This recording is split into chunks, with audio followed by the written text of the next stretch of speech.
Jemaat diundang untuk berdiri, kita sama-sama bernyanyi dari lagu Sio nomor 203, Akan Berkumpulkah Kita.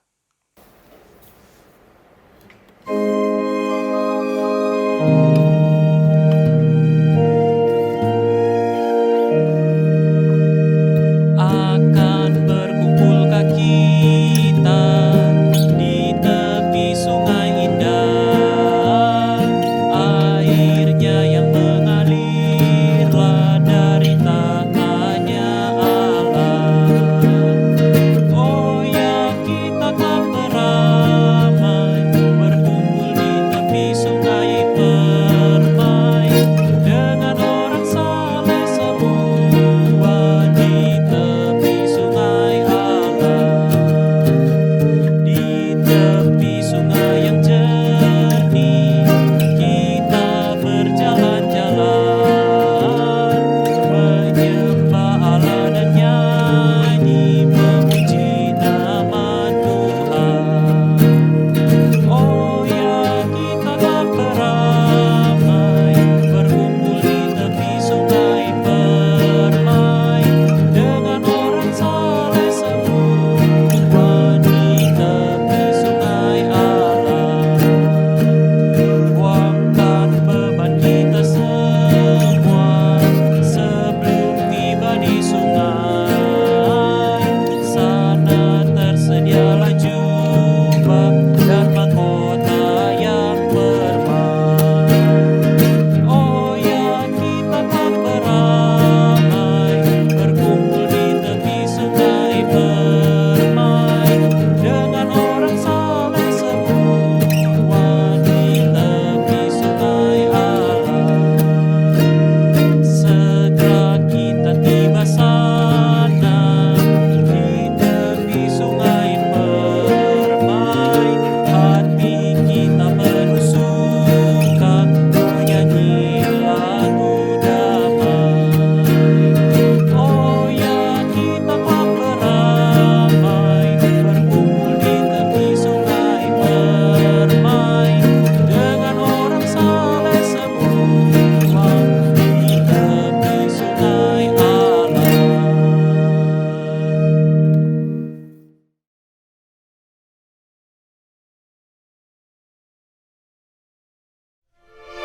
Pada minggu yang lalu, di Amerika Serikat, korban meninggal karena COVID-19 telah melewati angka 100.000 dan lebih dari 40 juta orang kehilangan pekerjaan mereka. Sebagian besar orang memperkirakan bahwa ini adalah saat yang tersulit yang dialami oleh masyarakat di Amerika Serikat. Namun kenyataan berbicara lain. Pada tanggal 28 Mei terjadi isu rasialisme yang menyebabkan protes dan demonstrasi hampir ke seluruh negeri, disertai dengan kerusuhan, pembakaran, bahkan penjarahan. Keadaan yang sudah sulit menjadi semakin sulit. Pada hari Senin yang lalu, untuk pertama kali, keluarga George Floyd dapat berkomunikasi dengan Kepala Kepolisian Minneapolis melalui reporter CNN.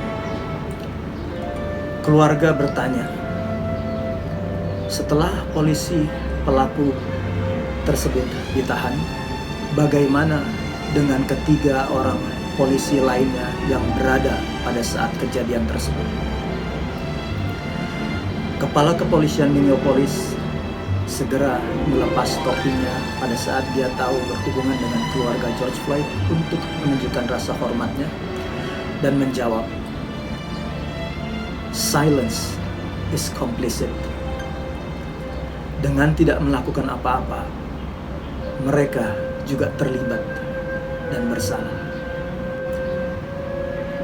Kata-kata tersebut membuat saya dan mungkin kita semua juga dapat merenungkan bagaimana kita memperlakukan orang lain. Bagaimana tindakan kita pada saat kita melihat orang lain di dalam kesusahan, bahkan di dalam kesengsaraan. Apakah kita melakukan tindakan atau kita biarkan berlalu begitu saja? Firman Tuhan mengatakan, kasihilah sesamamu seperti kamu mengasihi diri sendiri. Tuhan Yesus mengajarkan kita untuk memperlakukan orang lain seperti kita ingin diperlakukan. Lebih jauh, Tuhan Yesus mengatakan, inilah kerajaan yang aku persiapkan untukmu. Karena pada saat aku lapar, kamu memberi aku makan.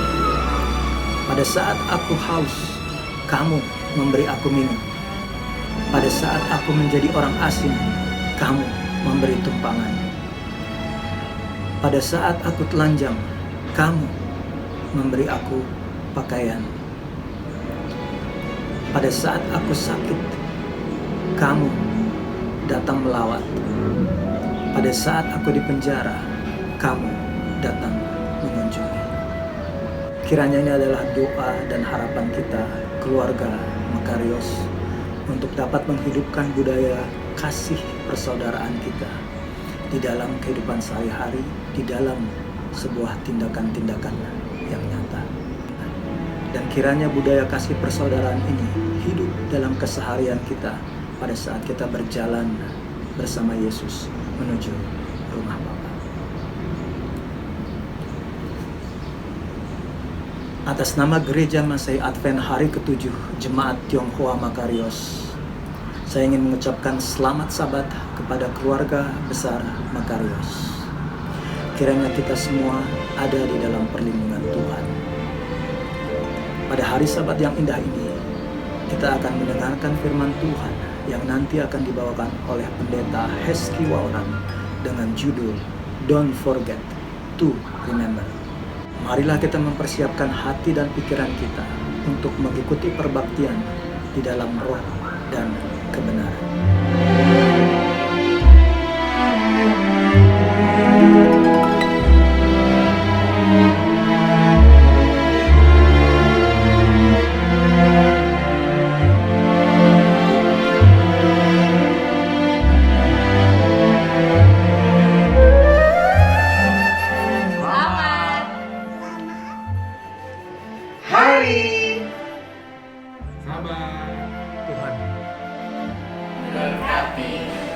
Tuhan mengasihi keluarga Makarios.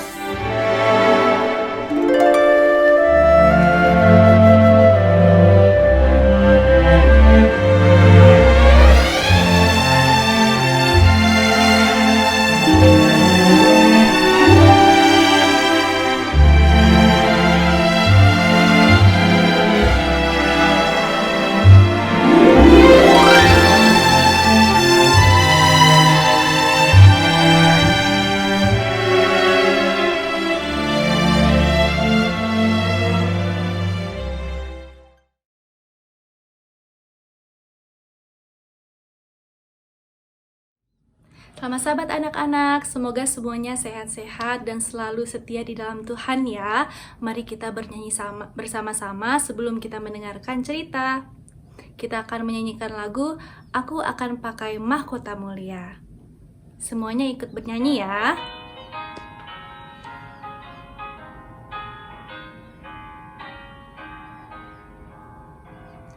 Ku akan pakai mahkota mulia di rumah Bapa, di rumah Bapa. Ku akan pakai mahkota mulia, sungguh senang, senang, senang. Ku akan pakai jubah yang putih di rumah Bapa, di rumah Bapa. Ku akan pakai jubah yang putih, sungguh senang, senang, senang.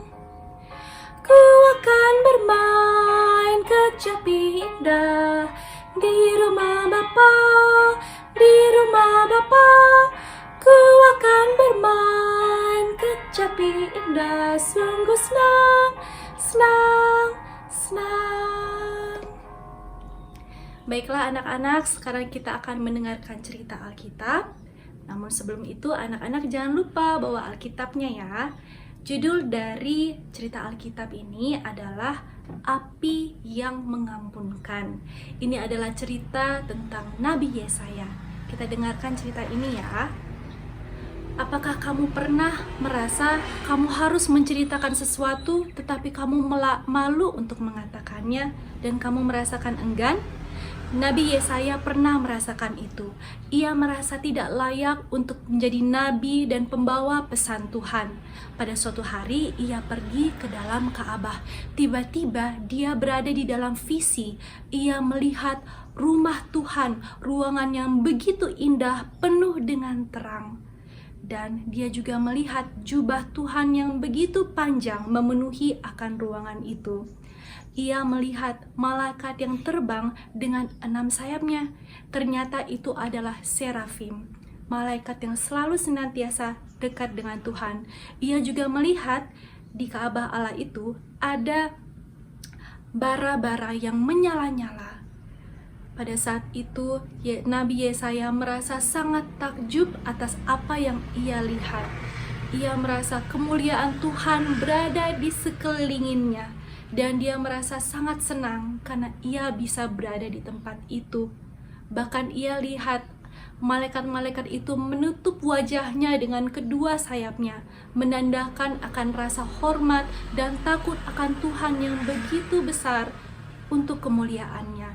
Ia juga melihat kaki mereka ditutup oleh kedua sayap untuk menghindari menyentuh akan Tuhan. Lalu ia mendengar akan suara dari malaikat atau serafim itu menyanyi dengan begitu indahnya, mengatakan, "Kudus, kudus, kudus, Allah semesta alam yang menjadikan langit dan bumi." Anak-anak, Yesaya merasa sangat senang berada di situ. Ia senang untuk melihat apa yang dia lihat di rumah Tuhan. Namun di saat yang sama, ia teringat bahwa ia adalah seseorang yang berdosa. Ia merasa ketidaklayakannya. Ia mengingat bahwa ia pernah mengatakan sesuatu yang bisa jadi bukan kehendak Tuhan. Dan dia juga mengingat bahwa dia ada di bangsa yang tidak mau mencari Tuhan. Dia mengingat akan kesalahan-kesalahan yang terjadi di dalam kehidupannya, di dalam kehidupan bangsanya. Dan anak-anak, pada saat itu Yesaya menangis. Dia menangis dan menangis karena saking sedihnya dia. Dan dia merasakan ketidaklayakannya di hadapan Tuhan. Namun anak-anak, ia melihat ada malaikat mendekatinya. Malaikat itu membawa bara dengan sepit. Dan ia menaruh bara itu di bibir Yesaya. Dan pada saat itu, Yesaya merasakan sesuatu kelegaan dalam hatinya. Padahal semestinya itu membakar dan sakit di bibirnya. Namun pada saat itu ia merasakan kelegaan. Malaikat itu pun berkata bahwa dosa-dosa dan kesalahan Yesaya telah diampuni Tuhan. Sangat senang hati Yesaya, hatinya sangat lega. Dan dia mendengar suara Tuhan mengatakan, "Siapakah yang mau kukirim untuk menjadi pemberita-pemberita dan pembawa pesan-pesan dari Tuhan?" Dan Yesaya dengan senang hati mengatakan, "Ini aku, pilihlah aku. Aku akan pergi untuk memberitakan pesan-pesan kepada umatmu." Anak-anak, Yesaya merasa senang karena ia diampuni oleh Tuhan. Dan disitulah dimulai pelayanan Yesaya. Selama 60 tahun ia melayani Tuhan dan ia merasa sangat senang. Dia tidak melakukannya dengan terpaksa. Ia melakukannya karena ia mengasihi Tuhan. Itu juga sama dengan kita anak-anak. Kita mengasihi Tuhan karena Tuhan begitu baik kepada kita. Dan kita mau setia kepada Tuhan oleh karena kasih-Nya. Marilah kita selalu berdoa, selalu meminta kehadiran Yesus di dalam kehidupan kita, sehingga kita selalu bisa menjadi setia dan menjadi terang dimanapun kita berada. Marilah kita berdoa. Bapa kami dalam kerajaan surga, kami mengucap syukur terima kasih karena kami dapat mendengarkan cerita Alkitab mengenai Yesaya yang menguatkan iman dan percaya kami untuk tetap setia kepada Tuhan. Berkatilah anak-anak di Makarios, sehingga mereka pun tetap setia untuk mencari Tuhan dengan hati dan jiwa mereka. Dengan kasih mereka kepada Tuhan, mereka selalu akan menyembah dan menjadi terang dimanapun mereka berada. Kami menyerahkan ibadah kami ke dalam tangan-Mu ya Bapa.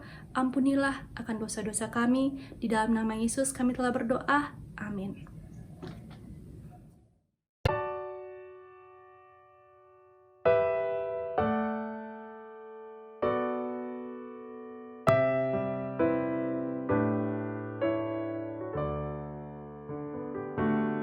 Tenanglah kini hatiku, Tuhan memimpin langkahku. Di tiap saat dan kerja tetap ku rasa tangannya, tak ku sesalkan hidupku, betapa juga nasibku, sebab Engkau tetap dekat. Tanganmu ku pegang erat. Tuhanlah yang membimbingku, tanganku dipegang teguh. Hatiku berserah penuh, tanganku dipegang teguh.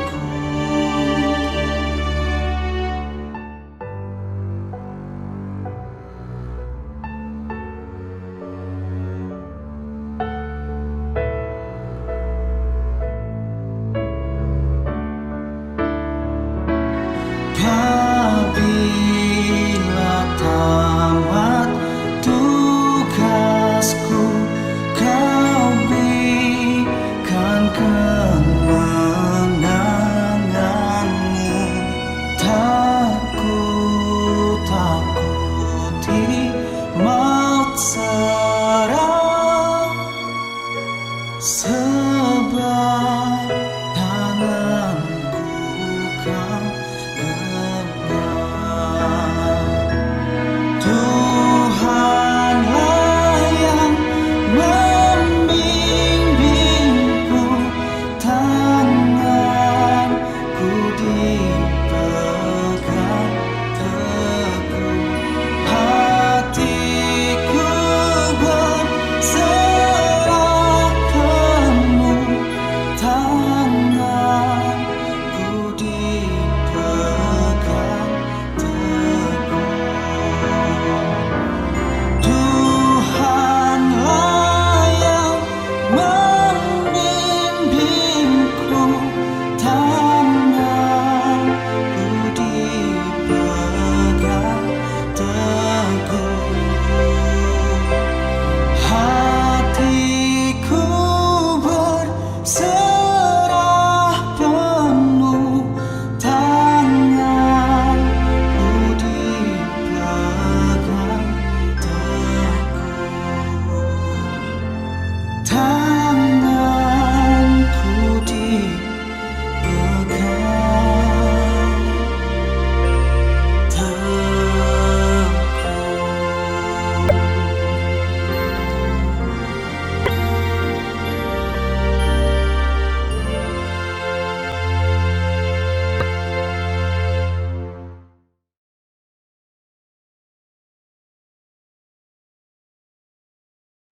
Shalom, selamat sahabat, anggota Jemaat Makarios dimanapun kita berada.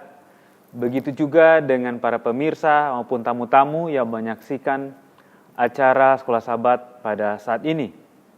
Tentunya saudara-saudara, pada sahabat ini kembali kita bersyukur oleh karena Tidak terasa kita bertemu pada acara sekolah Sabat dan pada saat ini kita telah memasuki pelajaran ke-10 di dalam kuartal ini. Saudara-saudara sekalian, pelajaran sekolah Sabat kita pada Sabat ini berjudul Alkitab sebagai Sejarah. Menarik sekali saudara-saudara pembahasan pada Sabat ini, oleh karena di mana kita bisa melihat bahwa di dalam Alkitab kita boleh mendapatkan ada banyak hal-hal yang tertulis yang bisa membuat masing-masing kita hidup setia di hadapan Tuhan. Tetapi saudara-saudara, sebelum saya lanjut, saya undang kita semua untuk tunduk kepala dan kita berdoa. Bapa kami yang ada dalam kerajaan sorga, sungguh kami bersyukur Tuhan atas hari Sabat-Mu, di mana kami boleh berbakti bersama-sama pada saat ini. Walaupun kami berbakti dalam ibadah online, tapi kami percaya Tuhan akan hadir bersama-sama dengan kami, dengan Roh Kudus Tuhan, boleh menyiapkan hati kami untuk mempelajari pelajaran sekolah Sabat pada saat ini. Berkati hamba-Mu bersama dengan para narasumber yang akan membawakan acara sekolah Sabat pada saat ini, agar itu boleh menjadi berkat di dalam kehidupan kami, dapat membuat iman kerohanian kami lebih hari lebih dekat kepada Tuhan. Terpujilah nama-Mu Tuhan, kami berdoa ini hanya dalam nama Tuhan Yesus Juru Selamat penebus kami. Amin. Saudara-saudara sekalian, ada hafalan kita pada saat ini terdapat dalam kitab Ulangan 5 ayat 6. Di situ berkatakan, Akulah Tuhan Allahmu yang membawa engkau keluar dari tanah Mesir, dari tempat perbudakan. Saudara-saudara sekalian, dalam pelajaran sekolah Sabat ini kita bisa melihat bahwa Alkitab itu unik. Karena dalam Alkitab ini kita bisa melihat sejarah bahwa Tuhan bersama-sama dengan manusia. Saudara-saudara, Alkitab itu unik jika dibandingkan dengan kitab-kitab suci lainnya. Karena disusun di dalam sejarah. Ini berarti bahwa Alkitab bukan semata-mata pemikiran filosofi seseorang. Atau beberapa pikiran dari manusia digabungkan untuk menulis satu kitab. Tetapi Alkitab adalah satu catatan perbuatan Allah di dalam sejarah. Alkitab telah mencatat peristiwa-peristiwa yang penting di masa lalu, di mana kita boleh melihat di dalam Alkitab kita. Apa saja yang ditulis dalam Alkitab? Saudara-saudara sekalian, kalau kita membaca pelajaran kita pada Sabat ini, di situ dikatakan bahwa kita bisa melihat bagaimana Tuhan sudah menciptakan manusia. Bagaimana Tuhan telah memanggil Abraham keluar dari Ur Kasdim. Bagaimana juga Tuhan telah melepaskan umatnya dari perbudakan di tanah Mesir. Bagaimana juga Allah telah menulis 10 hukum Tuhan dengan jarinya. Bagaimana juga Allah telah mengutus nabi-nabinya di masa yang lalu untuk memberitakan kebenaran. Bagaimana juga Allah telah mengirimkan penghukuman kepada orang-orang yang tidak setia dan yang melawan Tuhan. Bagaimana juga Tuhan telah memanggil satu bangsa untuk hidup dan membagikan hukum-hukum Tuhan. Dan yang terakhir, saudara-saudara, kalau kita lihat dalam kitab Perjanjian Baru, Allah telah mengutus anaknya, Yesus Kristus, untuk menebus kita semua dari dosa. Supaya masing-masing kita boleh diselamatkan. Saudara-saudara sekalian, sebelum saya lanjut, pada Sabat ini saya kembali ditemani oleh beberapa narasumber. Yang pertama ada Bapak Ketua Om Rentani, ada Dr. Epistel Simatupang. Sebelum para narasumber akan mendapatkan bagian, saya akan melanjutkan. Saudara-saudara, Alkitab itu sangat istimewa. Karena semua yang ditulis dalam Alkitab adalah peristiwa yang nyata dan benar dan dapat dipercaya. Kenapa? Karena ada bukti arkeologis yang mendukung tentang kebenaran Alkitab. Menceritakan tentang kisah-kisah pria dan wanita yang beriman, yang percaya kepada Tuhan, dan yang mengikuti perintah Tuhan pada waktu itu. Sangat disayangkan saudara-saudara, pada dewasa ini, banyak para ahli, orang-orang pintar yang menyangkal kebenaran Alkitab. Ataupun ada yang tidak mempercayai tulisan-tulisan yang ada dalam Alkitab. Ada yang mengatakan bahwa Raja Daud, Salomo itu tidak ada. Begitu juga dengan pengepungan Yerusalem oleh Sanherib. Dia mengatakan bahwa Sanherib mengepung Yerusalem kurang lebih 46 hari. Tetapi kalau kita lihat dalam Yesaya 37 ayat 33 dan sampai 35, di situ dikatakan Sanherib hanya mengepung 1 hari saja. Begitu juga saudara-saudara sangat disayangkan, ada juga yang menanyakan, ada juga yang menyayangkan kalau Yesus itu tidak ada.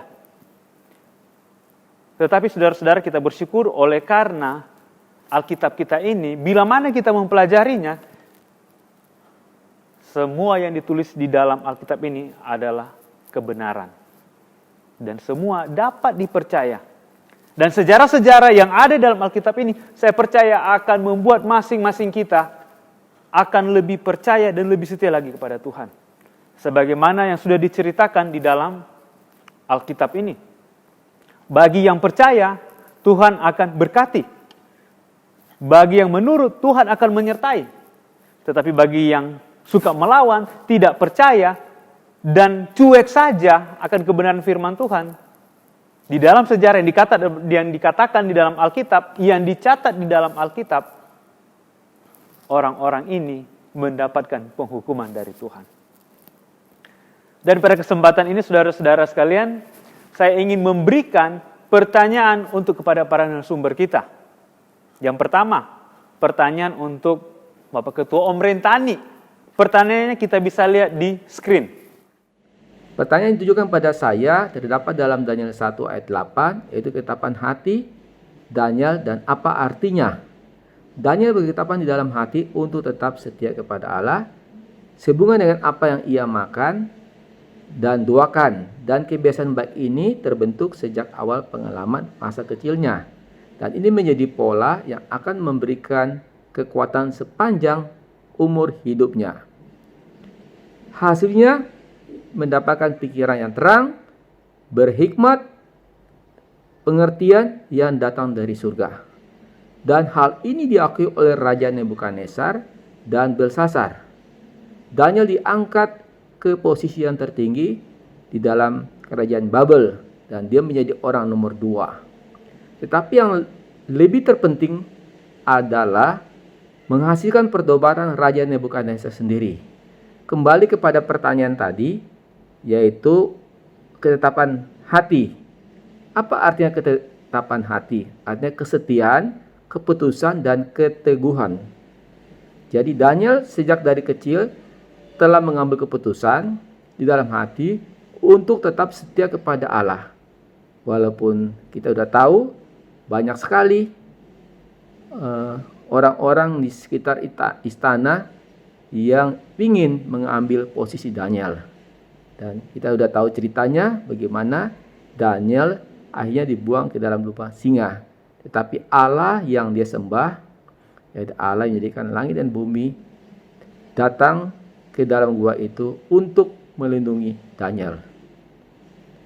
Dan kita tahu bahwa peranan orang tua Daniel yang terpenting di sini, bagaimana dia mendidik anaknya supaya mengambil ketetapan hati dan keputusan untuk tetap setia kepada Allah.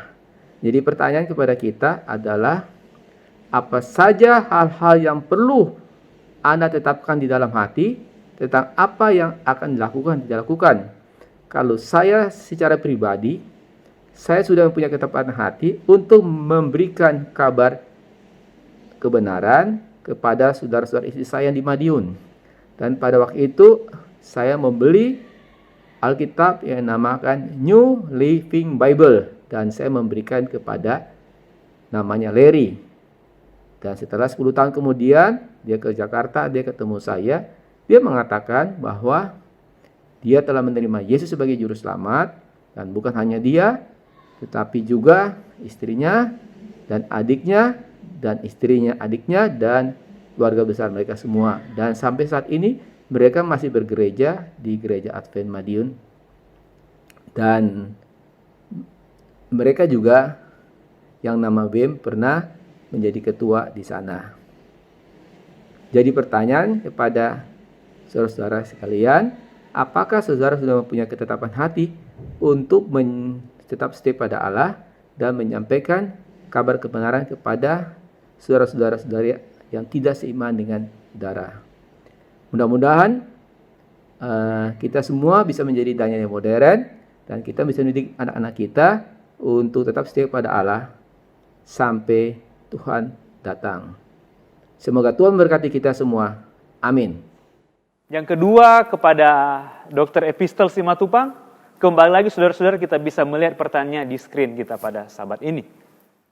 Selamat sahabat, pelajaran hari Kamis berjudul Iman dan Sejarah.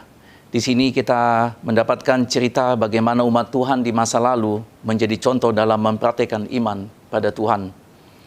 Inilah fondasi dari kekristenan itu. Alkitab jelas mengatakan kita diselamatkan oleh kasih karunia Kristus melalui iman kepadanya. Semua kita tentunya pernah mengalami berbagai pencobaan dan penderitaan dalam hidup. Dalam pelajaran ini kita bisa melihat bagaimana berbagai individu melalui berbagai pencobaan dan penderitaan dengan mengandalkan iman kepada Tuhan. Orang di zaman ini, jika mereka tidak melihat secara nyata atau secara rasional tidak masuk dalam logika mereka, maka menurut mereka itu tidak ada. Makanya mayoritas orang di bumi ini tidak percaya kepada Tuhan Yesus yang hidup. Tetapi kita umat yang percaya, dengan iman kita melihat bukti Tuhan itu ada. Mari kita lihat dalam pelajaran kita Ibrani 11 ayat 4, Habel mempersembahkan korban bakaran yang berkenan kepada Tuhan. Oleh karena dia percaya akan perintah Tuhan dan persembahannya diterima oleh Tuhan. Henok adalah orang yang beriman. Alkitab mengatakan bahwa dia berjalan dan berbicara dengan Tuhan. Dia percaya akan perkataan Tuhan. Lebih lanjut dalam Ibrani 11 ayat 7, Nuh dengan imannya membangun bahtera. Dia percaya pada firman Tuhan Allah bahwa akan datang air bah. Pengalamannya selama ini, dia tahu belum pernah ada hujan turun. Dan bahwa akan ada air bah, sepertinya tidak masuk akal. Tetapi Nuh percaya pada Tuhan dan umat manusia pun bisa terselamatkan. Abraham meninggalkan tempat asalnya, pergi ke tempat yang dia tidak ketahui dengan percaya saja pada Tuhan yang akan memimpinnya. Musa percaya pada suara Allah yang memanggilnya dari semak yang terbakar. Memilih untuk menjadi seorang gembala yang memimpin umat Allah ke tanah perjanjian. Bagaimana dengan kita di akhir zaman ini? Kita harus menjadi umat yang kuat imannya. Kita percaya bahwa undang-undang hari Minggu, Sandelo, sudah dekat. Bahwa akan ada kesusahan bagi umat Tuhan yang setia, yang menuruti hari Sabat, yang setia dengan hukum keempat tersebut, yang tidak akan mau menerima tanda binatang itu. Bahwa kita juga nantinya akan dipaksakan untuk memilih tanda binatang itu. Bahwa akan ada penderitaan dan penyiksaan, kehilangan pekerjaan, tidak bisa menjual dan tidak bisa membeli. Kita harus tinggalkan harta benda, pergi dan lari untuk mencari keselamatan. Ingat, Lot dan keluarganya. Ingat juga kehancuran Yerusalem di tahun 70 sebelum Masehi oleh tentara Roma. Pada saat itu tidak seorang pun umat Kristen yang binasa. Oleh karena mereka sudah mempelajari akan Alkitab. Dan mereka sudah pergi ke pegunungan, ke daerah Pela, sebelum tentara Roma datang untuk menghancurkan Yerusalem. Percayalah pada Tuhan dan janji-janjinya. Serahkan iman kita pada Kristus Tuhan yang Maha Kuasa, Tuhan yang nyata, yang akan menjemput umatnya yang setia menantikan kedatangannya. Percayalah akan firman Tuhan yang tertulis dalam Alkitab. Percayalah pada Tuhan yang sama yang telah memimpin Abraham, Ishak, Yakub, dan lainnya. Saudara, marilah kita datang kepada Tuhan pencipta alam semesta dengan iman yang tulus. Tuhan memberkati. Baik, terima kasih untuk kepada para narasumber yang boleh menemani saya pada sabat ini, yang sudah boleh memberikan jawaban, dan tentunya masing-masing kita bisa melihat, mengambil satu kesimpulan bahwa sejarah atau cerita atau tulisan yang ada dalam Alkitab ini segala sesuatunya itu kita harus percayai. Kenapa? Ambil contoh cerita tentang Daniel. Seperti yang sudah kita dengarkan tadi jawaban dari Om Ren, bahwa Daniel itu menetapkan hatinya untuk tidak memakan makanan yang tidak benar.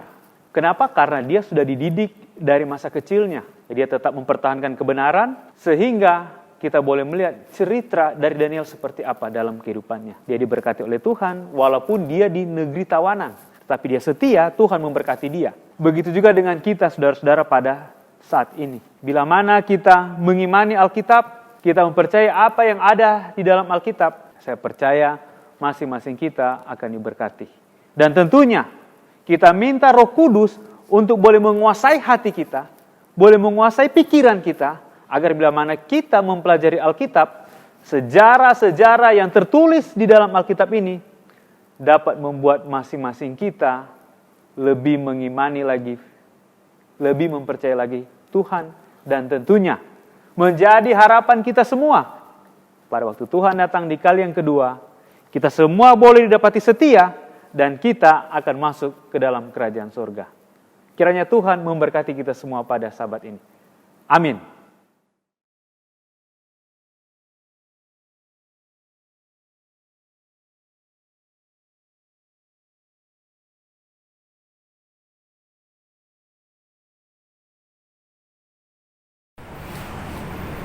Teacher Grade 4 until 6 akan membawakan lagu Be Strong.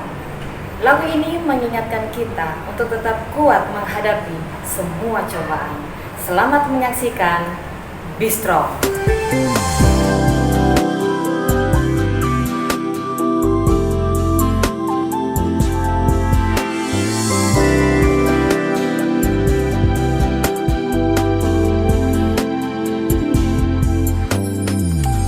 The wind blows, the child wakes, the years go, the heart breaks, the rains come, the castle falls. You lose hope, the soul cries, the fears grows, the time flies. Life goes on, but through it all, be strong, don't be afraid, you're not alone in this world. Be strong, take courage and fly. 'Cause now's the time to stand, walk in the promised land of life. Be strong. A road ends, a dream dies. You breathe in and realize to press on, you must believe. The Lord knows the tears dry. You find hope, you live life. You look back and finally see peace. Be strong, don't be afraid, you're not alone in this world.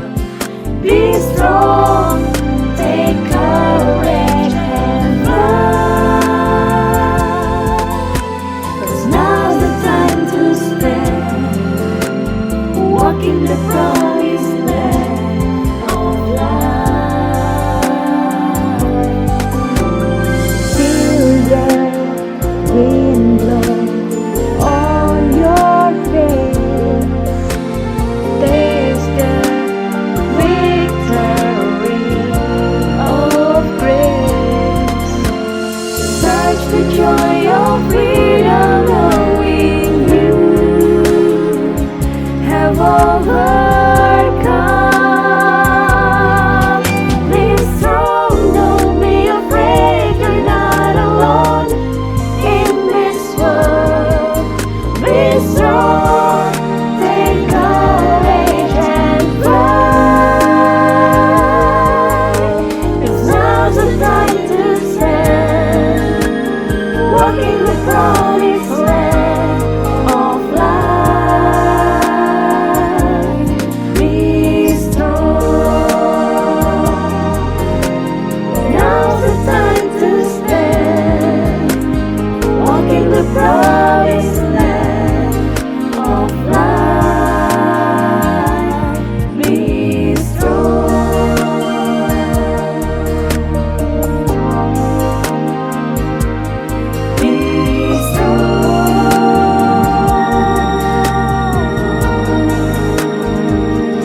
Selamat sahabat, salam sejahtera bagi kita semua. Pada hari ini saya akan membawakan satu tips yang semoga dapat bermanfaat buat kesehatan kita semua. Saudara, jika ingin sehat, hal terpenting yang harus dijaga adalah kesehatan pencernaan. Kondisi pencernaan kita itu akan mempengaruhi hampir semua fungsi organ tubuh kita. Nutrisi dari makanan yang kita makan itu sangat penting untuk kesehatan. Tapi ada hal yang tidak kalah penting lainnya adalah komposisi mikrobiota di dalam pencernaan kita. Kesehatan mikrobiota dalam pencernaan itu ditentukan oleh apa yang kita berikan kepada mikrobiota tersebut. Dengan kata lain, itu ditentukan oleh makanan atau prebiotik yang kita berikan kepada mikrobiota kita. Nah, seringkali makanan yang diinginkan oleh mikrobiota yang baik di dalam tubuh itu tidak selaras dengan apa yang diinginkan oleh lidah kita. Misalnya, jika lidah kita senang dengan junk food, bukan mikrobiota baik yang senang, tapi mikrobiota jahat yang senang. Sebagai contoh, kue yang manis, lembut, dan wangi bagi selera kita itu merupakan kesengsaraan bagi mikrobiota baik di pencernaan kita. Nah, demi mikrobiota baik yang ada dalam tubuh kita, maka kita harus belajar mengkonsumsi makanan yang mungkin tidak terlalu cocok dengan selera kita, tapi itu cocok dengan selera mikrobiota kita. Nah, salah satu makanan yang kaya dengan probiotik yang sangat cocok untuk mikrobiota kita adalah sauerkraut. Sauerkraut adalah asinan yang terbuat dari kol yang difermentasi dengan garam, dan itu sangat kaya dengan bakteri jenis Lactobacillus dan bakteri-bakteri lainnya yang sangat bermanfaat. Kol sendiri adalah sayuran dari keluarga Crucifera yang sangat bernutrisi dan kaya serat. Dan setelah difermentasi, itu akan melipat gandakan bakteri baik sebagai probiotik bagi pencernaan kita. Nah, kalau tidak kenal, tidak sayang ya. Sekarang kita mau lihat apa sih manfaat dari sauerkraut itu. Sauerkraut adalah makanan yang memiliki bakteri baik yang jumlahnya hampir 28 jenis ya bakteri, dan dalam kuantitas yang juga sangat banyak. Dan ini sangat bermanfaat untuk meningkatkan kesehatan pencernaan. Lalu hasil fermentasi dari mikrobiota ini berupa berbagai enzim yang juga akan memudahkan kerja dari pencernaan kita. Lalu manfaat kedua, bakteri baik di dalam sauerkraut ini dapat membantu menjaga keseimbangan mikrobiota pencernaan. Nah, keseimbangan mikrobiota yang baik itu sangat penting untuk menjaga sistem imunitas tubuh. Di samping probiotiknya, kol juga kaya dengan vitamin C yang penting untuk sistem imunitas. Nah, di masa pandemi COVID-19 ini, sauerkraut jelas merupakan satu makanan yang boleh saudara sering konsumsi ya.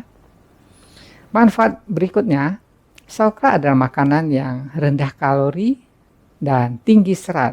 Dan ini mungkin dapat membantu menurunkan berat badan ya bagi yang ingin turun. Di samping itu, keseimbangan bakteri yang baik juga membantu tubuh mengurangi penyerapan lemak yang berlebihan. Manfaat yang lain adalah perut dan otak memiliki satu hubungan yang sangat erat sekali. Kita sering dengar yang namanya gut and brain axis ya. Nah, sebagai contoh, mood seseorang itu dapat mempengaruhi apa yang akan orang itu makan ya. Kalau moodnya lagi nggak baik, biasanya mungkin dia jadi suka makan yang junk food ya. Lalu apa yang dia makan itu sebenarnya juga dapat mempengaruhi mood dari orang ini ya. Jadi saling berkaitan. Nah, di dalam penelitian, probiotik dalam pencernaan itu dapat mengurangi rasa stres, depresi, dan banyak permasalahan yang terkait dengan sistem syaraf otak kita. Manfaat selanjutnya adalah kol sendiri kaya dengan antioksidan yang baik untuk mencegah kanker, Dan dalam penelitian disebutkan proses fermentasi pada sauerkraut dapat menekan pertumbuhan sel tumor dengan menekan ekspresi gen yang berkaitan dengan sel tumor atau sel kanker tersebut. Disebutkan bahwa orang yang mengkonsumsi lebih banyak sauerkraut itu memiliki risiko lebih rendah terkena kanker payudara dan kanker prostat, di samping tentu beberapa jenis kanker lainnya. Nah, saudara, sauerkraut juga mengandung vitamin K2 atau dikenal sebagai menakwinone. Vitamin ini tidak banyak terdapat di makanan yang biasa kita konsumsi sehari-hari. K2 ini paling banyak adanya di makanan Jepang yang bernama natto. Selain itu sangat sedikit sekali. Nah, vitamin K2 ini penting untuk mengatur kalsium di dalam tubuh supaya berada di tempat seharusnya. Nah, dengan demikian ini sangat penting untuk mencegah terjadinya timbunan plak pada pembuluh darah yang disebabkan oleh campuran kalsium dan kolesterol yang ada di dalam darah. Ini yang sering menimbulkan plak dan mengakibatkan penyumbatan, ya. Dengan demikian vitamin K2 di sauerkraut ini juga bermanfaat supaya kalsium di dalam tubuh itu tersimpan di tempat seharusnya. Di mana, saudara? Yaitu di tulang, ya, dan beberapa lokasi lainnya, ya. Nah, inilah beberapa manfaat dari sauerkraut yang mungkin sangat sayang kalau tidak kita manfaatkan. Nah, kalau saudara merasa bermanfaat, pertanyaan selanjutnya, di mana kita bisa mendapatkan sauerkraut ini? Saudara mungkin bisa membelinya, ya, dalam bentuk kalengan atau dalam bentuk botol.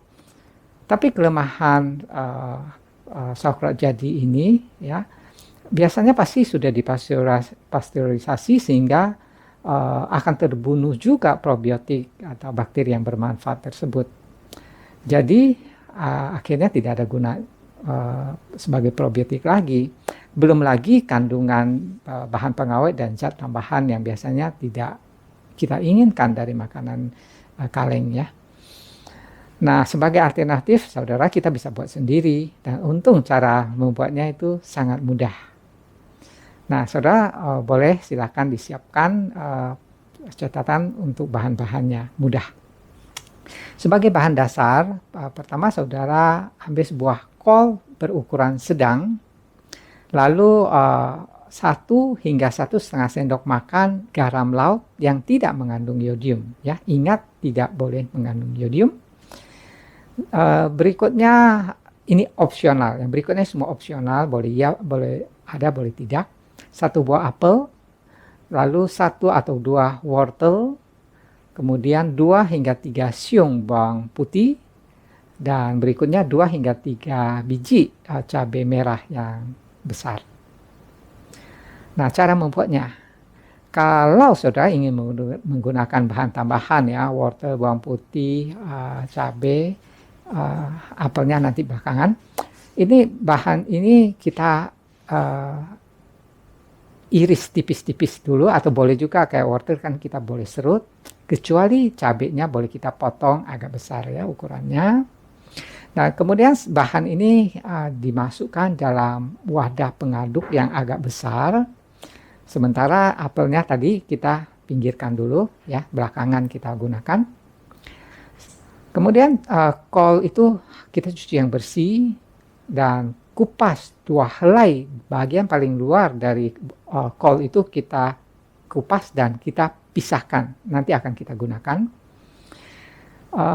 Langkah selanjutnya, kol ini kita potong belah menjadi 2, dan di tengah dari kol itu kan ada kayak tangkainya, ya, yang agak keras. Ini kita potong dan kita pisahkan, nanti kita akan gunakan lagi. Nah, kol yang sudah kita belah 2 itu, ini kita akan iris tipis-tipis sesuai dengan selera kita, tapi biasanya agak tipis-tipis saja. Selanjutnya, irisan kol ini kita campur dengan wortel yang tadi sudah kita harus iris juga dengan bawang putih, dengan cabai sebagai bahan opsionalnya. Di dalam 1 wadah yang besar kita aduk bersama. Lalu kita tambahkan garam sebanyak 1,5 sendok kalau kita menggunakan semua bahan tadi, ya, yang opsional tadi. Atau saudara cukup menggunakan sekitar 1 sendok saja, sendok makan ya, garam. Kalau hanya menggunakan kol saja, ini semua kita aduk sampai merata. Selanjutnya kol dengan bahan yang lain itu diremas-remas dengan tangan yang harus dicuci bersih ya, supaya tidak rusak nanti kolnya. Kita juga bisa menggunakan alat bantu seperti sendok kuah yang besar ya, buat di pencet-pencet kol yang sudah kita iris tadi. Kita juga bisa menggunakan penumbuk daging atau alat-alat lainnya yang mungkin kita lihat di display. Tujuannya supaya air dari kol itu bisa keluar ya. Nah ini mungkin kita perlu sekitar 5 hingga 10 menit untuk menumbuknya. Selanjutnya campuran bahan ini kita masukkan ke dalam sebuah toples besar. Kita sediakan satu toples yang mungkin ukuran 1 liter ya, yang bisa kita tutup. Nah selanjutnya kita ambil apel tadi dan tangkai kol yang tadi kita sudah pinggirkan. Kita potong apelnya, tengahnya tentu kita buang ya, bijinya juga, bersama dengan batang kol tadi kita blender. Nah kulit dari apel ini boleh dibuang, boleh tidak, terserah, dan kita campurkan sedikit air supaya bisa di blender ya. Air yang dimasak ya, air yang bersih atau air yang disaring harus bersih. Nah setelah itu jus apel ini kita tuangkan ke dalam toples yang tadi sudah kita isikan dengan irisan dari kol ini. Nah kembali di dalam toples ini kita tekan kembali agar seluruh dari kol ini turun di bawah dari permukaan cairan air garam ini. Tidak boleh ada kol yang ada di atas permukaan dari air garam, dia akan rusak ya. Jadi semuanya harus di bawah itu. Nah setelah ini sudah di bawah semua, ambil tadi 2 helai bagian terluar dari kol itu, dilipat dan dimasukkan ke bagian paling atas ya, buat nutupin di bagian paling atas supaya semuanya berada di bawah air garam.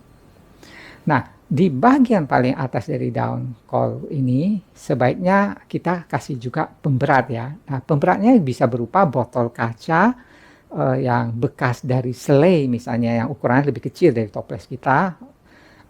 Mungkin ada gambar sudah bisa lihat. Tujuannya supaya kol ini tidak nanti ngambang ke atas ya. Tujuannya hanya itu. Nah setelah itu toples ini kita tutup dengan rapat dan disimpan di tempat gelap dan suhu ruang yang tidak terlalu panas. Karena kalau terlalu panas itu fermentasinya akan semakin cepat dan itu akan mempengaruhi rasanya.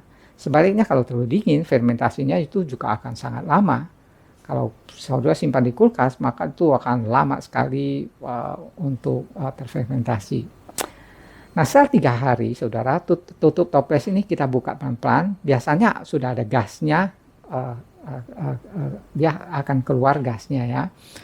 Nah kita buka pelan-pelan dan kita lakukan seperti ini, buka itu 2-3 hari sekali untuk mengeluarkan gasnya. Nah setelah seminggu saudara sudah boleh mencoba sedikit untuk mengetahui rasanya. Kalau keasamannya dianggap sudah cukup, ya itu berarti sudah boleh dimakan. Saudara kalau cukup rasanya seperti itu, saudara pindahkan ke kulkas supaya memperlambat fermentasinya.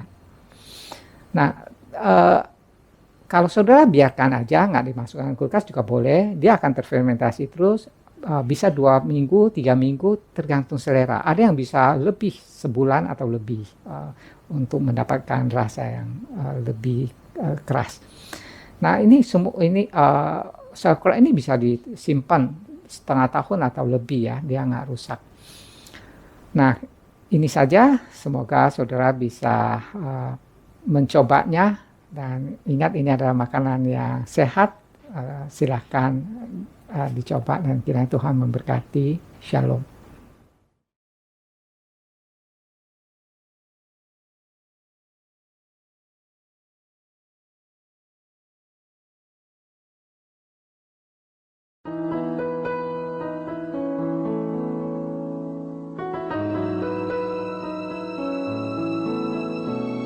My heart is so proud, my mind is so unfocused.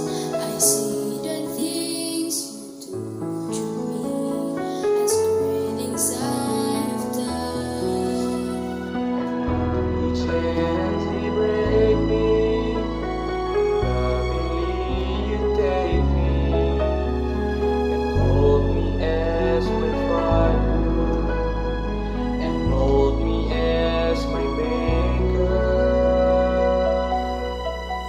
I ask you how many times will you pick me up when I keep on letting you down? And each time I will fall short of your glory, how far will forgiveness abound? And you answer my child, I love you. And as long as you're seeking my face, you work in the heart of my daily sufficient grace.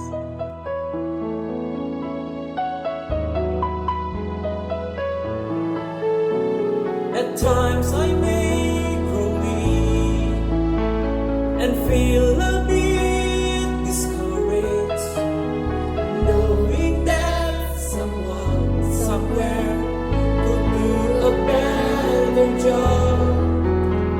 For I deserve you. I know I don't deserve you. And there's a part that burns in my heart and keeps me hanging on. Ask you how many times will you pick me up? I keep on letting you down. And each time I will fall short of your glory, how far will forgiveness abound? And you answer my child, I love you. And as long as you're seeking my face, Walk in the path of my daily sufficient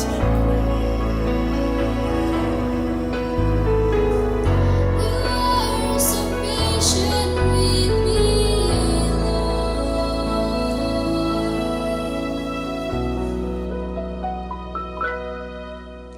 As I walk with you, I'm learning what your grace really means. The price that I could never pay was paid on Calvary.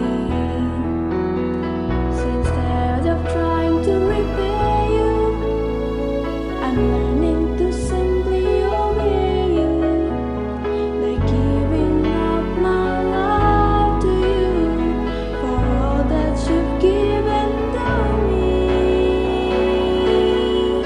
I ask you how many times will you pick me up when I keep on letting you down?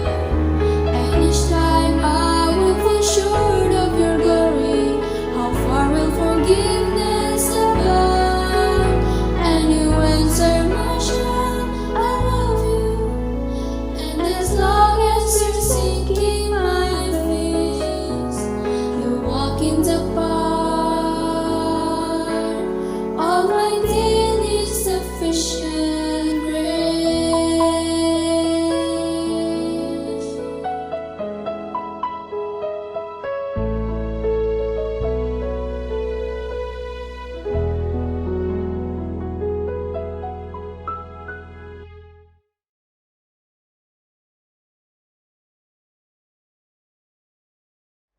Shalom, selamat hari Sabat, Jemaat Makarios.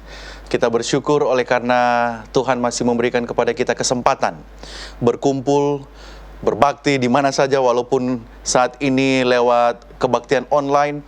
Tapi nafas hidup itu adalah satu berkat besar yang dapat kita terima sampai pada hari ini. Kita bersyukur, oleh karena itu saya selalu katakan di setiap pembicaraan, bersyukurlah kepada Tuhan, sebab Ia baik, bahwasanya untuk selama-lamanya kasih setianya. Sebelum kita mendengarkan firman Tuhan, khotbah pada hari Sabat ini, mari kita kembali tunduk kepala, kita meminta kekuatan dari Tuhan melalui doa. Bapa kami di surga, pada hari Sabat ini kami datang kembali ke hadapan hadirat-Mu. Kami hendak mendengarkan firman-Mu. Kami mau Engkau kuatkan kami di tengah-tengah situasi yang sedang terjadi. Walaupun ada hal-hal yang memberikan kabar baik, tapi kecemasan, ketakutan masih ada di sekitar kami. Bahkan mungkin menyerang kami. Biarlah kami dapat disegarkan lewat pekabaran firman Tuhan pada Sabat ini. Sertai hamba-Mu Tuhan, di dalam nama Yesus kami berdoa. Amin.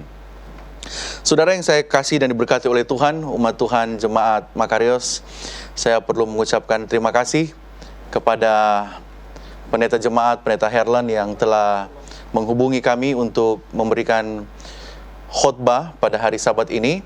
Demikian juga dengan pendeta Moritz Tumeu, sahabat kami, dan para ketua majelis yang ada, dan seluruh anggota. Kami sudah rindu untuk bertemu. Tapi biarlah, walaupun saat ini saudara-saudara dapat melihat saya, nanti satu saat setelah pandemi ini selesai kita boleh bertatap muka kembali dengan keadaan yang lebih baik dari sekarang ini. Pada hari Sabat ini saya memberikan judul Renungan Hari Sabat, Don't Forget to Remember. Ini bukan judul lagu. Ini adalah saya memilih judul ini untuk mengajak kita sama-sama. Kita perlu untuk memperhatikan hal-hal penting, mengingat hal-hal penting, terlebih di masa-masa yang penuh dengan kesusahan saat ini. Seorang penulis buku namanya Oliver Sacks, dia menulis buku The Man Who Mistook His Wife for a Hat. Jadi seorang pria yang mengira istrinya adalah sebuah topi. Dia mengatakan ada masalah yang ditakuti oleh orang-orang di dunia pada saat ini, yaitu eksistensi.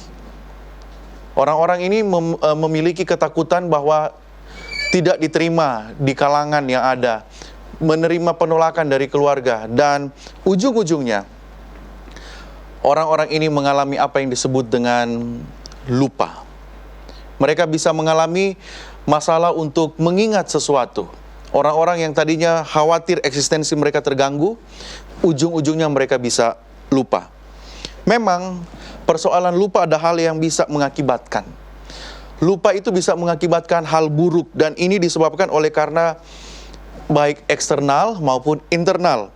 Yang pasti lupa ini mengganggu otak kita. Saudara yang saya kasih berkati oleh Tuhan, Jemaat Makarios dan umat Tuhan yang menyaksikan tayangan ini, akan sangat disayangkan memang kalau kita sampai lupa. Ada penyakit lupa yang akhirnya kita melupakan memori-memori indah, memori-memori yang terbaik yang ada, tapi semua itu lupa.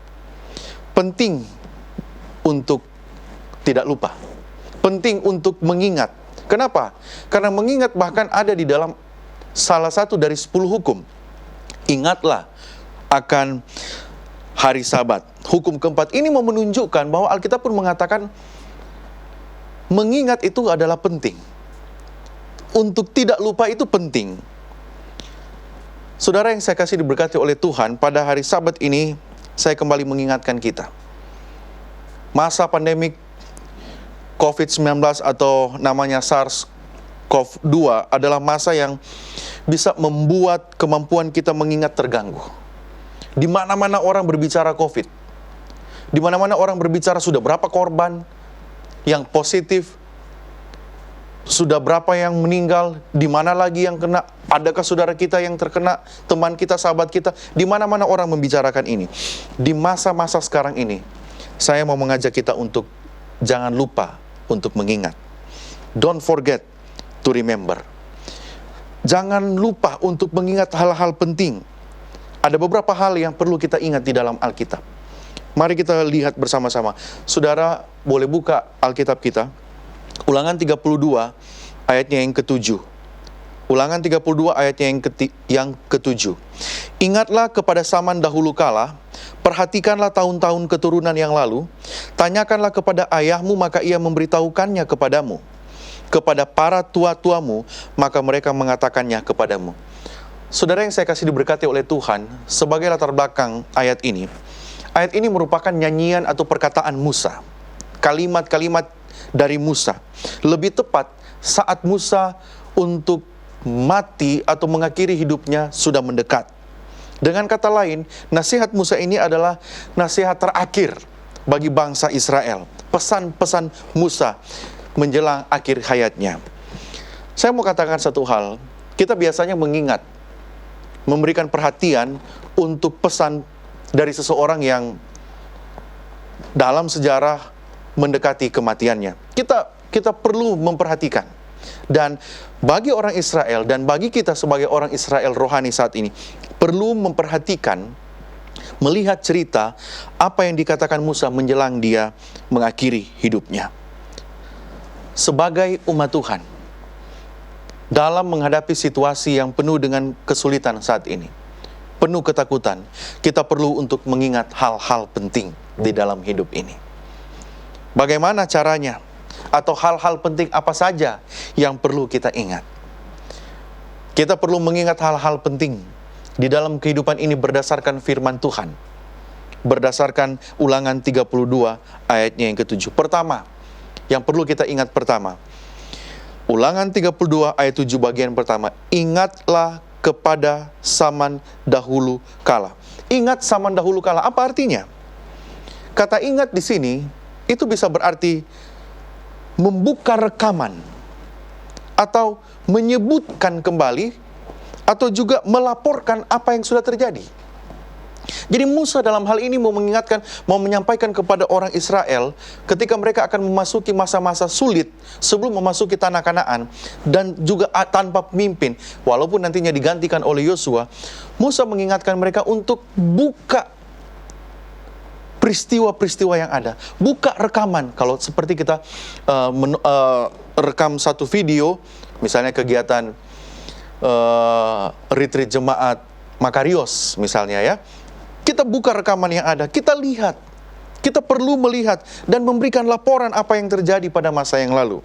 Musa mau mengajak umat Israel untuk tetap ingat, buka rekaman, laporkan apa yang terjadi, dan taruh di pikiran apa yang sudah pernah terjadi di masa yang lalu. Jadi ketika Musa bilang remember, ingat, itu berarti sebutkan apa yang sudah terjadi. Selanjutnya dia katakan, ingatlah kepada zaman dahulu kala. Remember the old days. Masa yang lampau. Kalau kita hanya mengingat masa yang lampau, peristiwa-peristiwa, itu masih di permukaan. Saya mau mengajak kita, di dalam firman Tuhan ini, kata the old days itu, hari-hari yang lampau itu, juga berarti karakteristik pada waktu yang lalu. Tipe-tipe apa yang terjadi pada waktu yang lalu. Musa mau mengingatkan, buka rekaman, lihat karakter-karakter yang terjadi waktu yang lalu. Apa yang terjadi? Itu yang Musa mau mengajak umat Israel untuk buka rekaman, lihat apa yang terjadi masa yang lalu dalam bentuk karakter. Kalau berbicara karakter itu adalah tindakan. Tindakan apa? Jadi yang pertama yang saya mau ingatkan, jangan kita lupa untuk mengingat masa lalu. Jangan kita lupa untuk mengingat karakter-karakter yang lalu, peristiwa-peristiwa yang terjadi zaman dahulu. Yang kedua, jangan lupa untuk memperhatikan tahun-tahun keturunan yang lalu. Bagian, kita hanya melihat Ulangan 32 ayat 7. Bagian yang kedua, perhatikanlah tahun-tahun keturunan yang lalu. Apa yang perlu diingat masa lalu? Tadi sudah dikatakan, karakter. Tipikal-tipikal, tipe-tipe orang masa yang lalu. Ketika sekarang Musa katakan, perhatikanlah. Kata perhatikan ini bisa berarti memberikan perhatian yang erat. Kalau tadi dia hanya bilang, buka, lihat karakter-karakter, tipe-tipe atau peristiwa yang lalu. Sekarang Musa ingatkan, Musa bilang kepada orang Israel, perhatikan lebih seksama. Setelah memperhatikan lebih seksama karakter-karakter itu, cari mengerti, cari pahami, dan juga belajar. Kata consider the years of many generation itu menunjukkan pelajari. Pelajari tahun-tahun yang lalu. Ketika berbicara tahun-tahun yang lalu, the years of many generation, generation itu bisa berarti periode atau waktu sejarah. Umat Israel diminta oleh Musa untuk membuka sejarah, belajar dari sejarah, memperhatikan sejarah, cari mengerti sejarah. Ingat sejarah, dalam hal ini ingat karakteristik orang-orang. Karena berbicara sejarah, berbicara tempat, waktu, dan orang.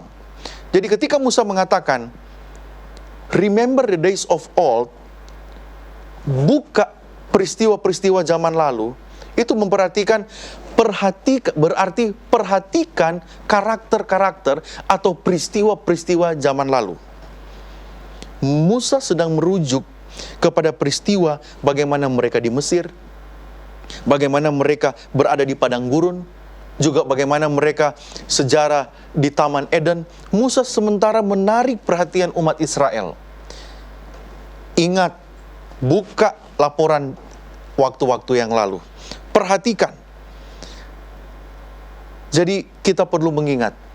Jangan lupa untuk yang pertama, jangan lupa untuk ingat zaman lalu, masa lalu, peristiwa-peristiwa, karakter-karakter zaman lalu.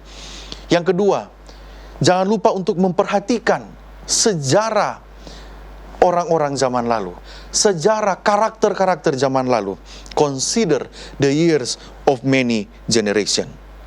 Yang ketiga, apa yang saya mau ajak kepada kita semua umat-umat Tuhan jemaat Makarios. Ulangan 32 ayat 7 bagian yang selanjutnya. Tanyakanlah kepada ayahmu, maka ia memberitahukannya kepadamu. Kepada para tua-tuamu, maka mereka mengatakannya. Saudara, apa maksudnya? Tanyakan kepada ayahmu. Musa katakan setelah dia bilang, ingat masa yang lalu, pelajari peristiwa-peristiwa yang lalu. Sekarang dia katakan, tanya. Jangan lupa untuk bertanya kepada ayahmu. Apa artinya tanya kepada ayahmu di dalam ayat ini? Ternyata kalau kita pergi lebih jauh kepada ayat ini, kita tidak akan dapati di dalam teks bahasa Indonesia. Saya tidak katakan bahwa bahasa Indonesia kurang. Kita bersyukur ada Indonesia terjemahan baru. Ini adalah berkat. Tetapi ketika kita mempelajari Alkitab dari bahasa yang lain, ketika kita mendapat kesempatan, kita akan mendapatkan berkat-berkat yang lain juga. Ask itu, bertanya itu, ask your father itu bisa berarti bertanya, bisa juga bermohon, ataupun meminta. Sekarang menjadi pertanyaan, kalau ayat ini juga bisa berarti bermohon, meminta kepada siapa? Musa katakan, jangan lupa untuk meminta, jangan lupa untuk memohon, jangan lupa untuk bertanya. Tanya kepada siapa? Musa sudah tidak ada. Kita akan dapati bahwa kata father di sini, kata ayah, ask your father, tanyakanlah kepada ayahmu, itu merujuk kepada Bapa di surga. Itu merujuk kepada Allah. Saya kasih contoh bahwa kata father di sini, kata ayah di sini, seperti di dalam Keluaran pasal 4 ayatnya yang ke-22, Keluaran pasal 4 ayatnya yang ke-22. Firman Tuhan berkata di dalam Keluaran pasal 4 ayatnya yang ke-22. Maka engkau harus berkata kepada Fir'aun, beginilah firman Tuhan, Israel anakku. Oke? Anakku yang sulung. Jadi ketika kata firman ini muncul, itu adalah Bapa yang berkata. Seorang ayah yang berkata kepada Fir'aun, Israel itu anakku. Perhatikan, Israel ialah anakku. Keluaran 4 ayat 22. Ayat yang lain, Ulangan pasalnya yang ke-32. Ulangan 32 ayatnya yang ke-6. Ulangan 32 ayatnya yang ke-6. Ini juga satu perikop. dengan yang sedang kita baca saat ini. Demikianlah engkau mengadakan pembalasan terhadap Tuhan, hai bangsa yang bebal dan tidak bijaksana. Bukankah ia Bapamu yang mencipta engkau, yang menjadikan dan menegakkan engkau? Jadi kata Bapa di sini adalah Bapa kepada Tuhan. Bukan sekedar ayah dari orang-orang Israel yang ada pada saat itu, tetapi Musa mau merujuk, bertanya, memohon kepada Tuhan. Ada ayat yang lain, Mazmur 89. Mazmur 89 ayatnya yang ke-27. Mazmur 89 ayatnya yang ke-27. Dia pun akan berseru kepadaku, Bapakku engkau, Allahku dan gunung batu keselamatanku. Saudara yang saya kasih diberkati oleh Tuhan, kita dapatkan gambaran yang menarik. Ketika Musa katakan, remember the days of old, ingatlah masa yang lalu. Artinya, buka lembaran masa lalu, pelajari, ya, consider, perhatikan generasi-generasi sebelumnya. Bukan hanya ingat, tetapi Musa mau mengajak pelajari karakter-karakter zaman lalu. Kalau ada karakter-karakter di dalam cerita umat Israel yang gagal, banyak peristiwa pemberontakan, banyak peristiwa yang mengacaukan perjalanan umat Israel di padang gurun. Musa bilang, ingat, pelajari setiap karakter yang ada di dalam sejarah. Dan kalau kita dapati banyak hal yang keliru, dia masuk selanjutnya, tanya, bermohon kepada Bapa. Kalau kita mendapati situasi tidak sesuai dengan yang kita harapkan, ketika kita melihat sejarah, melihat ke belakang hal-hal yang buruk, sama juga seperti sekarang, ancaman kematian di mana-mana, ask to your father. Tanya, bukan hanya tanya, plead, bermohon, meminta kepada Bapa. Bapa itu adalah Bapa yang ada di surga. Saudara yang saya kasihi dan diberkati oleh Tuhan, jangan lupa untuk bertanya kepada Tuhan. Jangan lupa untuk meminta, memohon kepada Tuhan. Bermohon kepada Tuhan di masa-masa yang seperti ini. Bukan hanya kita mengingat, kalau apa yang sekedar kita ingat itu bisa lupa. Tetapi jangan lupa ingat, jangan lupa memperhatikan, jangan lupa belajar, jangan lupa untuk memohon kepada Tuhan. Ingat masa lalu, Ulangan 32 ayat 7, kita lihat ayat ini. Ingat masa lalu, ingat peristiwa karakter-karakter masa yang lalu. Perhatikan apa yang terjadi pada masa yang lalu. Cari mengerti apa yang terjadi masa lalu, sambil ambil pelajaran dari masa lalu. Kita perlu untuk selalu bertanya kepada Tuhan, berbicara dengan kita. Selanjutnya saudara-saudara, kata ingat ini selalu erat dengan apa yang dikatakan, ada hubungan erat dengan melakukan sesuatu. Kata mengingat itu erat hubungannya dengan melakukan sesuatu. Penulis buku Mazmur Daud, ketika dia menulis Mazmur 143 ayatnya yang kelima, dia katakan seperti ini, aku teringat kepada hari-hari dahulu kala, aku merenungkan segala pekerjaanmu, aku memikirkan perbuatan tanganmu. Ketika melihat ayat ini, kita hanya melihat bahwa Daud kembali mengutip apa yang dikatakan oleh Musa. Tetapi ada satu pelajaran penting di dalam ayat ini, yang kalau kita sekarang kita pergi lebih ke dalam.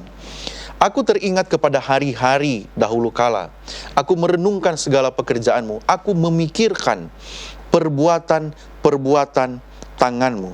Saudara perhatikan, apa yang harus dilakukan selain kita mengingat, selain kita melihat karakter-karakter, selain kita melihat peristiwa-peristiwa buruk yang terjadi masa yang lalu. Kita perlu bertanya kepada Tuhan, yang perlu kita lakukan di masa-masa krisis seperti ini adalah meditate on all that you have done. Memeditasikan, merenungkan perbuatan tangan Tuhan. Sekarang kita sedang menghadapi situasi sulit. Umat Israel diminta oleh Musa, ingat. Untuk apa mengingat? untuk supaya kita bisa belajar dari masa yang lalu. Kalau dari masa yang lalu ada orang ketika menghadapi kesusahan, patah semangat, meninggalkan Tuhan, tanya kepada Tuhan apa yang harus kita lakukan. Selain kita bertanya kepada Tuhan, kita meditasikan, kita renungkan, terus kita pelajari apa yang kita pelajari, apa yang kita renungkan. Perbuatan Tuhan di masa yang lampau. Itu adalah kabar baik bagi saya dan saudara di tengah-tengah peristiwa seperti ini. Kita perlu mengingat dan merenungkan apa yang Tuhan sudah buat, apa yang Tuhan sudah buat bagi saya dan saudara. Nafas hidup. Kalau masa yang lalu penuh dengan ketakutan, kita pernah melewati masa-masa yang sulit. Makarios punya banyak cerita, punya banyak sejarah. Kalau Tuhan sudah memimpin kita di waktu yang lalu, yakin Tuhan akan memimpin di masa yang akan datang. Daud, seorang raja yang besar, ketika dia menulis ini, dia sedang merasa kepayahan karena banyak kesusahan yang dia hadapi. Yang dia lakukan adalah mengingat Tuhan, apa yang Tuhan sudah buat baginya. Coronavirus bisa mengancam kematian, bisa mengancam kehidupan kita. Tetapi di masa-masa seperti ini, di masa kita di rumah saja, kita perlu merenungkan perbuatan Tuhan. Saya mengetahui ada banyak peristiwa umat-umat Tuhan, jemaat Makarios, yang masa lalu itu penuh dengan tantangan. Masa lalu itu penuh dengan ujian. Masa lalu itu penuh dengan cobaan, bahkan kegagalan, perjuangan. Tapi Tuhan sudah memimpin. Di masa-masa seperti ini, kita perlu mengingat semuanya itu. Di masa-masa seperti ini, kita perlu mempelajari sejarah kita. Perlu melihat, dan kalau ada hal yang kita rasa kurang baik, kita bermohon dan bertanya kepada Tuhan. Umat Tuhan, jemaat Makarios, hati saya dipenuhi dengan sukacita ketika menyampaikan firman Tuhan ini. Renungkan pekerjaan Tuhan. Jangan lupa untuk merenungkan pekerjaan Tuhan. Jangan lupa untuk mengingat peristiwa masa lalu. Jangan lupa untuk belajar dari masa lalu. Jangan lupa untuk mengingat bagaimana Tuhan dekat dengan kita. Kita berbicara dengan Dia. Jangan lupa untuk memeditasikan perbuatan-perbuatan yang Tuhan sudah lakukan. Sebagai umat Tuhan, kita harus ingat hal-hal penting dalam hidup ini. Mengingat, jangan lupa untuk ingat peristiwa yang lalu. Karena dari peristiwa yang lalu, kita dapat belajar dari karakter-karakter yang ada. Alkitab ditulis untuk menjadi pelajaran bagi saya dan saudara. Umat Tuhan di Jemaat Makarios, terus kita pelajari firman Tuhan. Meditasikan apa yang Tuhan sudah buat. Saya mau menutup renungan ini, renungan hari Sabat ini. Saya tidak akan panjang berbicara lewat media, karena saya rindu sebenarnya bertemu, bertatap muka langsung. Saya berharap saya boleh mendapatkan kesempatan berbicara langsung di depan umat Tuhan Jemaat Makarios. Oleh karena itu, saat ini biarlah singkat, tetapi saudara dapat mendapatkan poin renungan yang bagi saya ini penting. Istilahnya ini kalau kita lagi baca cerita atau menonton film, ini teasernya. Nanti ada yang lebih panjang. Jadi ini sekilas. Nanti saya akan ketemu. Jadi dengan kata lain, ini sudah merupakan kode untuk mendapatkan kesempatan kembali berbicara di Jemaat Makarios. Live Sketches 196 yang ditulis oleh Ellen White pada tahun 1902. Saya mau tutup dengan kutipan ini. Bagi jemaat umat Tuhan yang saya kasihi di Makarios. Ingatlah berkat-berkat Allah pada masa lalu. Ingatlah berkat-berkat Allah pada masa lalu. Artinya kalau kita sedang ada di dalam masa susah sekarang, orang yang tadinya suka keluyuran, jalan-jalan, atau menghabiskan waktu di luar, sekarang lebih banyak di rumah. Jangan pikir yang lain. Ingat yang Tuhan sudah buat di masa lalu. Dalam mengenang sejarah kita yang lalu, setelah menjalani setiap langkah maju sampai kepada keadaan kita sekarang, walaupun dalam masa PSBB yang sudah mulai dilonggarkan, saya dapat berkata, pujilah Allah. Setelah saya melihat apa yang telah dilakukan Tuhan, saya dipenuhi dengan rasa heran dan dengan keyakinan kepada Kristus sebagai pemimpin. Lanjut dia katakan, kutipan yang baik yang cukup populer. Tidak ada yang kita takutkan di masa depan, kecuali kita melupakan cara Tuhan memimpin kita dan pengajarannya di masa silam. Saudara yang saya kasih diberkati oleh Tuhan, umat Tuhan di Jemaat Makarios, mari di masa-masa sulit seperti sekarang, pikirkanlah apa yang Tuhan sudah buat bagi saya dan saudara. Mungkin ada umat-umat Tuhan yang lain, saudara-saudara kita, yang sudah tidak dapat lagi menikmati saat-saat seperti ini, karena Tuhan sudah simpan mereka di dalam kematian. Tetapi ketika Tuhan izinkan kita masih menikmati saat ini, Dia mau minta, sama seperti nasihat Musa kepada umat Israel, jangan lupa untuk mengingat peristiwa yang lalu. Apa itu? Peristiwa di mana Tuhan sudah menolong kita. Peristiwa di mana Tuhan sudah melindungi kita sampai kita pada saat ini berada. Tuhan kiranya memberkati Jemaat Makarios, seluruh dari yang tertua sampai yang termuda, hamba-hamba Tuhan, para pelayan, dan seluruh anggota jemaat. Adalah doa dan harapan saya. Mari kita berdoa. Tuhan di surga, Engkau memberikan kepada kami pelajaran rohani dari peristiwa Musa ini. Biarlah Engkau dapat menolong kami, Tuhan, untuk selalu mengingat peristiwa yang lalu dan mengambil sejarah dari semuanya itu, mengambil pelajaran. Dan kami terus bertanya kepada Tuhan, mana yang terbaik untuk kami ikuti. Pimpin kami, Tuhan. Kami mau berjalan, pimpin umat Tuhan di Jemaat Makarios, dari hamba Tuhan, dari Pendeta Herlan, Pendeta Morris, tua-tua jemaat, majelis, sampai kepada anggota yang ada. Tuhan berkati mereka, sehat-sehatkan mereka, Tuhan, dan lindungi. Biarlah kami dapat bertemu kembali, Tuhan, secara langsung ketika Tuhan menyertai kami. Di dalam nama Yesus kami berdoa. Amin.